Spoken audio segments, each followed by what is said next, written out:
Pemirsa pikeling Maulid Nabi utawi tradisi Mauludan galahi lintang kemargiang meriah ring desa Pegayaman Buleleng. Desa sane keloktah untuk akulturasi Hindu Bali miwah Islam kedulurin untuk ngelaksanakan parade burdah turmaning hadrah.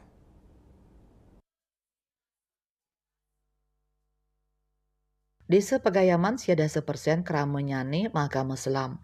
Selami ambulan Rabiul sampun mapari kerama, desta punika kadulurin antuk parade burdah miwah hadrah.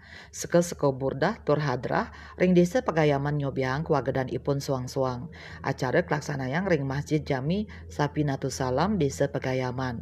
Parade burdah miwah hadrah punika kemargiang tanggal siki Rabiul ring pengawit warsa siu Samastiman Hijriah. Pemargi inucap tambis, masai, sareng pemargin upacara galungan agama Hindu.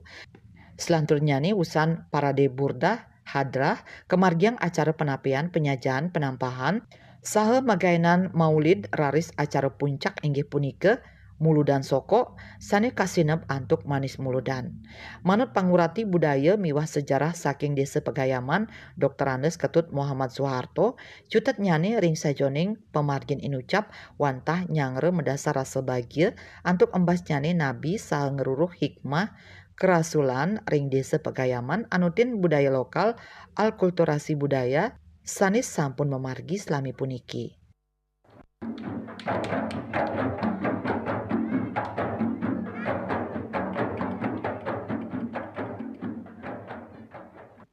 Yastri Yuli, Bali TV.